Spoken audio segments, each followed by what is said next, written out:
Welcome back to the channel.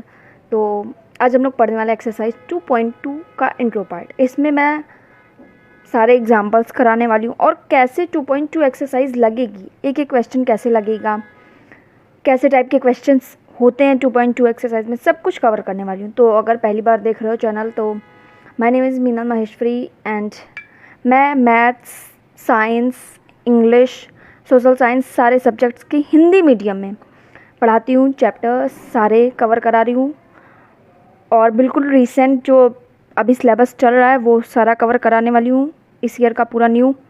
तो start करते हैं। तो इस एक्सरसाइज में हमें पहला जो दिया है वो है कि शून्यक तथा गुणांकों में संबंध। तो शून्यक क्या होता है? बहुपद में जहाँ पर क्या होता है, x का जो मान होता है, ये एक द्विघात समीकरण का सिंपल फॉर्म। तो x का मान px, क्योंकि ये px होता है, इज इक्वल टू 0 कर दिया जाए, मतलब इसको टोटल करने पर 0 आ जाए तो वो शून्यक कहलाता है। ऐसी x का वैल्यू। गुणांक क्या है? ax² plus bx plus c, ये जो है ये होते हैं गुणांक। अब अगर रैखिक समीकरण में देखें तो ax प्लस b, यहाँ पे ये गुणांक हो गया। एक त्रिघात समीकरण में देखें तो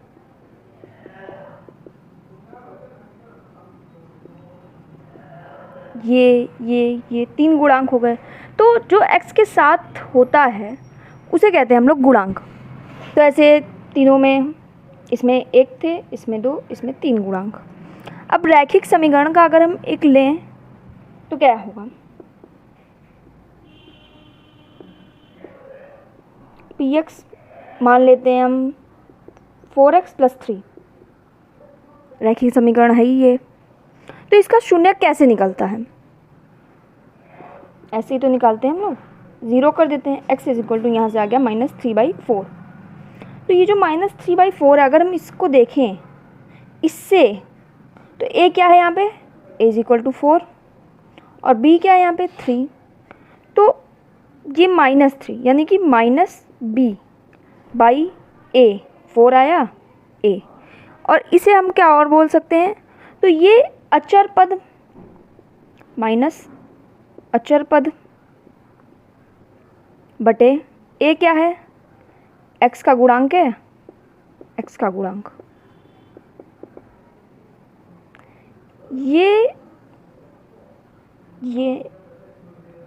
ये जो है ये हमें याद रखना होता है।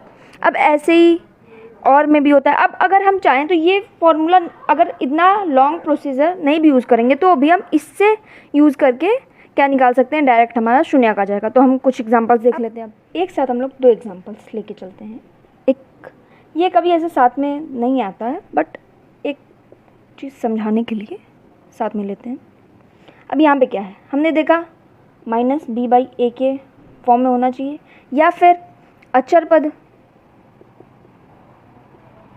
तो 3 है और माइनस, तो केवल 3 ले या -3, तो हमेशा हम पूरा टोटल -3 लेते हैं। तो ये चीज़ एक इम्पॉर्टेंट है, वरना कंफ्यूज हो सकते हो। a क्या है? 2 है, या फिर x का गुणांक तो 2 ले लिया। px इज इक्वल टू 3/2 आ गया यहाँ से हमारा शून्यक। अब इसमें भी ऐसे ही क्या है, -b, टोटल पूरा लेना है हमें, तो -3/a। a में केवल 2 नहीं लेंगे, पूरा -2 लेंगे, तो यहाँ से ये हो गया। यहाँ से आ गया हमारा -3/2। तो आई होप समझ में आ गया हो। रैखिक समीकरण के कमी क्वेश्चन आते हैं, बट हमें समझना था तो हमने ये एक देख लिया। अब ऐसे ही द्विघात समीकरण में हमें निकालने होते हैं, बट अगर हम देखें तो द्विघात समीकरण में क्या होता है, 2 शून्यक निकलते हैं। इसमें तो हमने एक रैखिक समीकरण था, 1 शून्यक निकाला। अब इसमें द्विघात 2 शून्यक निकलेंगे। तो ये इसमें एक फॉर्मूला था -b/a, अब इसमें हमें 2 फॉर्मूले लेके चलना होगा। तो अब हम लोग देख लेते हैं। अब द्विघात समीकरण का इस रूप में ही होता है, जानते हैं हम लोग। तो इसमें 2 शून्यक, अब मान लिया एक शून्यक अल्फा है, एक शून्यक बीटा, ए बी भी मान सकते हैं, बट यहाँ पे पहले से ए बी होता है इसलिए नहीं मानते। तो एक इसके लिए ये होता है अल्फ़ा, ये होता है बीटा, इसे यूज़ करते हैं यहाँ पे। तो 2 शून्य का, तो पहला तो होगा alpha plus beta is equal to minus B by A. Same last में रैखिक समीकरण में ऐसे ही था, इसमें भी सेम। अब लेकिन इसमें क्या है, माइनस बी, वहाँ पे बी क्या था, अचर पद था, लेकिन यहाँ पे क्या हो गया, एक्स का गुणांक। ये हमें ध्यान रखना है। और ए क्या है, एक्स स्क्वायर का गुणांक।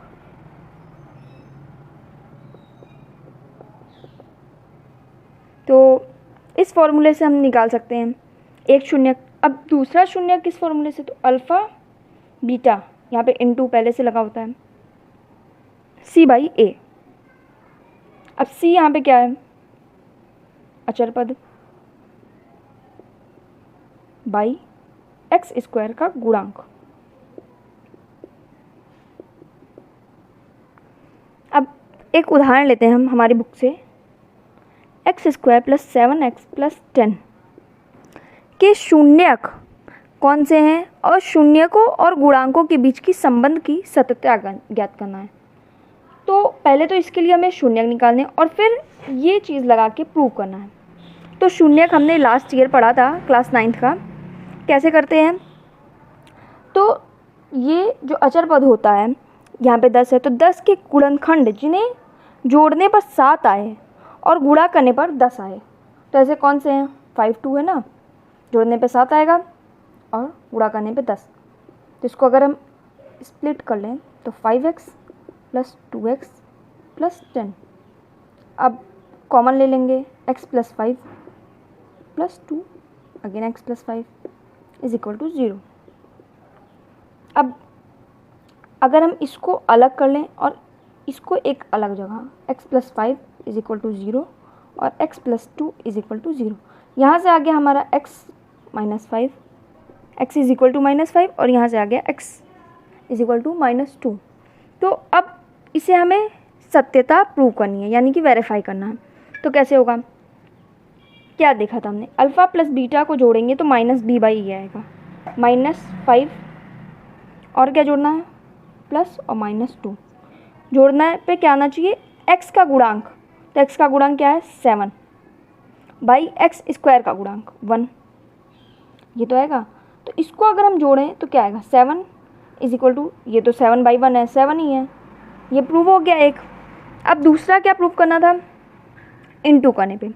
तो अगर इन दोनों का हम इनटू करें तो -5 इंटू -2 इज इक्वल टू अचर पद कौन सा है, 10 है, बाई एक्स स्क्वायर का गुणांक, एक्स स्क्वायर है केवल तो 1 हो जाएगा। तो यहाँ से हमारा 10 इज इक्वल टू 10 आ गया। तो ये प्रूव हो गया।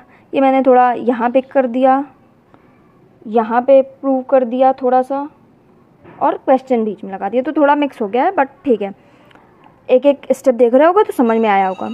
अब हम लोग त्रिघात समीकरण में भी देख लेते हैं, बिकॉज उसमें भी काफ़ी ये त्रिघात समीकरण में क्या होगा, 3 शून्यक होंगे। तो अब 3 शून्यक में हमें 3 फॉर्मूले याद करने होंगे, तो अब हम लोग वो देख लेंगे। त्रिघात पढ़ने से पहले हमें एक और टाइप का क्वेश्चन देखना है। उसमें क्या है, शून्यकों का जोड़ दिया है, शून्यकों का गुणनफल दिया होगा, निकालना क्या होगा, समीकरण। इसका अपोजिट पहले हमने पढ़ा, समीकरण दिया होता था, जोड़ और गुणन निकालना होता था शून्यकों का। यहाँ पे हमें समीकरण निकालना है। तो हमें एक एग्जांपल दिया है हमारी बुक में, उसमें क्या है, अल्फ़ा प्लस बीटा हमें दिया है -3 और अल्फ़ा इंटू बीटा क्या दिया है हमें 2। तो अगर हमें निकालना हो तो पहले तो हमें सबसे सिंपल फॉर्म क्या होती है, ax² प्लस bx प्लस सी। ये सिंपल फॉर्म पे पूरा हमारा कह सकते हैं आधा चैप्टर बेस्ड है। तो ये सिंपल फॉर्म हमें हमेशा याद होनी चाहिए, माइंड में होना चाहिए।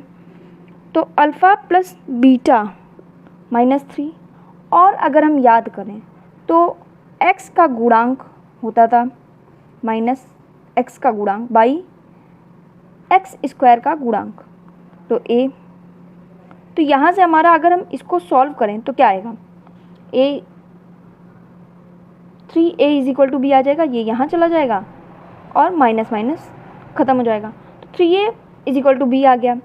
और हमें क्या दिया है, ये alpha plus alpha into beta, alpha into beta is equal to 2 और क्या होता था c बाई ए। तो c क्या है यहाँ पे,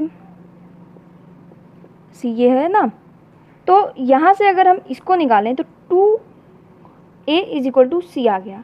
अब अगर हम दोनों में कॉमन देखें तो a, यानी कि अगर हम a की वैल्यू 1 रखते हैं, अगर a की वैल्यू हम 1 रख दें तो क्या हो जाएगा, b की वैल्यू आ जाएगी यहाँ से डायरेक्ट 3, c की वैल्यू आ जाएगी 2, अगर हम a का मान 2 रख दें, a इज इक्वल टू 2, तो b क्या हो जाएगा, 6 हो जाएगा तुरंत, और c क्या हो जाएगा, 4 हो जाएगा। 2 इंटू 2 4 आ गया। तो हमारा एक जो समीकरण बन के आएगा वो क्या होगा, a हमने ये एक बार लेते हैं हम, क्योंकि ये तो इसका गुणन ही है ना, 2 से डिवाइड ही तो किया गया है सब में, तो k लगा देंगे, क्योंकि अगर गुणन किया गया हो तो k ax यानी कि x स्क्वायर क्योंकि 1 है, प्लस bx यानी कि 3x प्लस c यानी कि 2 ब्रैकेट में। तो ये हमारा बन गया समीकरण। तो आई होप समझ में आ गया होगा। और अब देख लेते हैं फाइनली हम लोग त्रिघात समीकरण। अब अगर हम त्रिघात समीकरण का देखें तो जानते हैं 3 शून्यक होगा, तो 3 शून्यक होगा, नॉर्मल सी बात है, 3 फॉर्मूले होंगे। तो पहले तो क्या होता है, alpha plus beta plus gamma, कुछ ऐसा बनाते हैं इसको, ये है अल्फ़ा बीटा गामा। जैसे लास्ट में हमने द्विघात में पहले क्या किया था, जोड़ा था, तो इसमें भी जोड़ेंगे। इज इक्वल टू ये क्या होता है, तो माइनस एक्स का गुणा, एक्स स्क्वायर का गुणांक,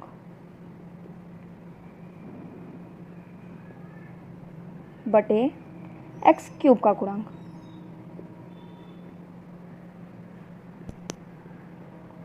क्योंकि इसका जो सिंपल फॉर्म है a x cube plus b x square plus c x plus d, तो अगर यहाँ से भी देखें तो minus B by x cube का गुणांक ए। तो यहाँ से अगेन जैसे प्लस में स्टार्टिंग से रैखिक समीकरण में भी पहले ये आया था, द्विघात समीकरण में भी जोड़ने पे ये आया और फिर से ये आया। अब सेकंड जो होता है ये थोड़ा सा alpha into gamma plus alpha into beta plus beta into gamma plus gamma into alpha,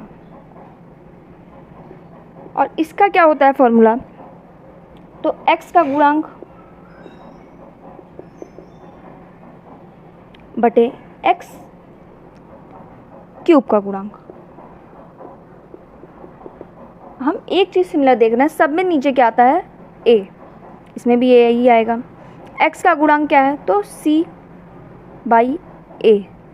ये क्या होगा, पॉजिटिव में, इसमें नेगेटिव चार्ज नहीं होंगे। और लास्ट में भी आया था यही, कब, द्विघात समीकरण में। लेकिन अगर हम कंपैरिजन करें तो वहाँ पे यहाँ पे x का गुणांक था और यहाँ पे x स्क्वायर का, तो कंपैरिजन करते हुए चलना, वरना बहुत ज़्यादा कन्फ्यूजन हो जाती है, बिकॉज इसमें कई सारे फॉर्मूले हैं।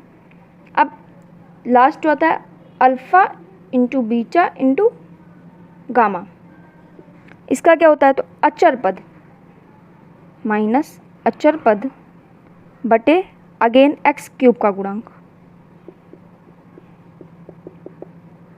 तो यहाँ से क्या हो गया, माइनस डी बाई ए।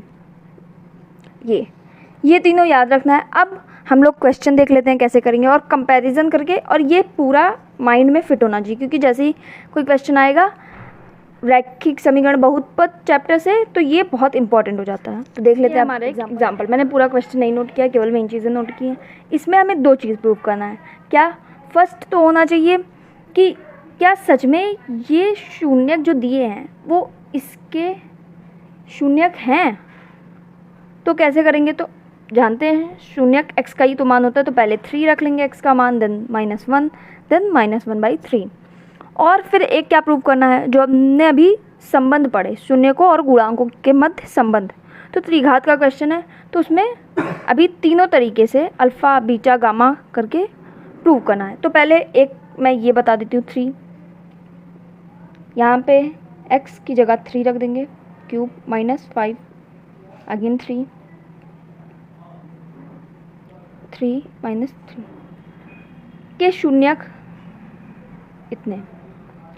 अब यहाँ से आ गया हमारा 27 -5 3 का स्क्वायर 9 -11 इंटू 3 -3।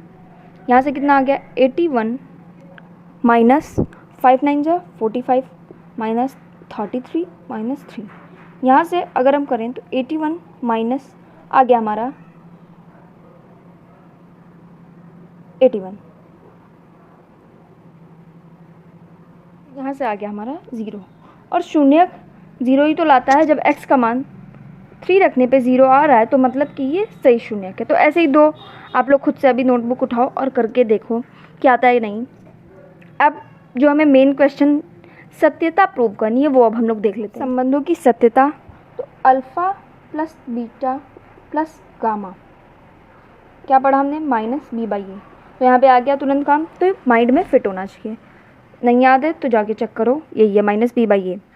अब हमें ये तीनों तो दिए हैं, अल्फ़ा कितना दिया है 3 plus beta -1 plus gamma -1/3 is equal to -b क्या है एक्स स्क्वायर का गुणांक ही तो होता है, या फिर ऐसे भी लिख सकते हो is equal to X square का गुणांक और नीचे a क्या है एक्स क्यूब का गुणांक। तो यहाँ से -5 ले सकते हैं हम, और -b है तो पहले से भी एक माइनस होना चाहिए /3। इसको अगर हम सॉल्व करें तो नीचे एलसीएम 3 आ गया, यहाँ पे 9 -3 -1 इज इक्वल टू -5/3। यहाँ पे पहले से माइनस है एक, और ये यहाँ से क्या आ गया हमारा, ये अगर देखें तो 4 माइनस हो जाएगा 5/3 इज इक्वल टू 5/3, क्योंकि प्लस माइनस माइनस क्या हो गया प्लस। तो एक तरीके से हमने प्रूव कर दिया, तो नोट करते जाओ। और अब सेकंड जो होता है वो प्रूव करके दिखा देते हैं। अब हम अल्फ़ा बीटा गामा, अब सेकंड जो था हमारा क्या था, alpha into beta plus beta into gamma plus gamma into alpha is equal to क्या था c/a। अब अल्फ़ा क्या है यहाँ पे, तो अल्फ़ा 3 है, 3 इंटू बीटा -1 प्लस बीटा क्या है -1 गामा -1/3 प्लस गामा -1/3 इंटू। अब यहाँ पे ये ध्यान देना है, बिकॉज कई बार क्या होता है ये हमारे डिजिट जो होते हैं हम गलत कर देते हैं, बिकॉज कई बार इसमें रिपीट हो रहा है, तो ये ध्यान रखने वाली चीज़ है। अब अल्फ़ा क्या है, पहले यहाँ पे हम इज इक्वल टू करके लिख लेंगे तो हम कंफ्यूज नहीं होते हैं। इज इक्वल टू सी क्या है, तो -11, क्योंकि यहाँ पे पहले माइनस नहीं है तो केवल एक बार माइनस। a 3 है, यहाँ से करेंगे -3 प्लस माइनस माइनस प्लस हो जाएगा तो 1/3 आ गया, माइनस ये तो कट गया बट यहाँ पे -1 आ गया इज इक्वल टू -11/3। तो आई होप समझ में आ रहा होगा, नहीं समझ में आ रहा हो तो फिर से एक बार पीछे जाके देखो, फिर समझ में आ जाएगा। 3 क्योंकि एलसीएम लेंगे हम, यहाँ से आ गया हमारा -9 प्लस 1 -3। अब एलसीएम है तो 10th क्लास के स्टूडेंट को तो एलसीएम तो पता ही होगा, इसलिए मैं बहुत डीपली नहीं बता रही हूँ। अब यहाँ से क्या आ गया हमारा -11/3 इज इक्वल टू -11/3। कैसे आया तो चेक करते रहो अपना। अब ये भी हमने कर दिया प्रूव। अब जो हमें लास्ट एक प्रूव करना है क्या, alpha into beta into gamma is equal to -d/a, बस ये प्रूव करना है। और ये बहुत लेंदी क्वेश्चन है, बट क्या है बहुत इजी क्वेश्चन, अगर हम डिजिट सही रखें तो लेंदी क्वेश्चन है तो नॉर्मल सा बात है कि अच्छे नंबर भी दे के जाएगा। तो अब देख लेते हैं। अब last alpha into beta into gamma क्या होता है -d/a, क्या है ये तो इजी है, -1 इंटू -1/3, -d क्या है 3 है, और यहाँ पे माइनस भी है तो 2 बार माइनस हो गया, बाई a यानी कि 3 यहाँ से अगर हम करें क्या आ जाएगा 3/3, क्यों? क्योंकि माइनस माइनस तो प्लस हो गया। और यहाँ से अगर हम करें तो ये भी माइनस माइनस प्लस हो गया या कट गया, तो 3/3 ये भी हो गया, या फिर आ गया दोनों 1 = 1। तो ये भी यहाँ से भी, या फिर इतना भी लिख के छोड़ देंगे तो कोई दिक्कत नहीं है। तो यहाँ से हमने सारा प्रूव कर लिया कैसे क्या होगा। अब इतने ही क्वेश्चंस पे हमारी पूरी जो एनसीईआरटी मैं मेन लेके चल रही हूँ, तो एनसीईआरटी पूरी कवर हो जाएगी। अगर कोई क्वेश्चन में प्रॉब्लम होता है सो यू कैन कमेंट, और मैं उसके लिए एक अलग वीडियो बना दूँगी। और वैसे भी सोल्यूशन वीडियो अभी आएगी, तो उसमें देख लेना अगर कोई क्वेश्चन नहीं आएगा तो मिलते हैं नेक्स्ट वीडियो में। तब तक के लिए बाय बाय। एंड अगर वीडियो अच्छी लगी हो तो please like share and subscribe कर देना। मिलते हैं नेक्स्ट वीडियो में, तब तक के लिए बाय बाय।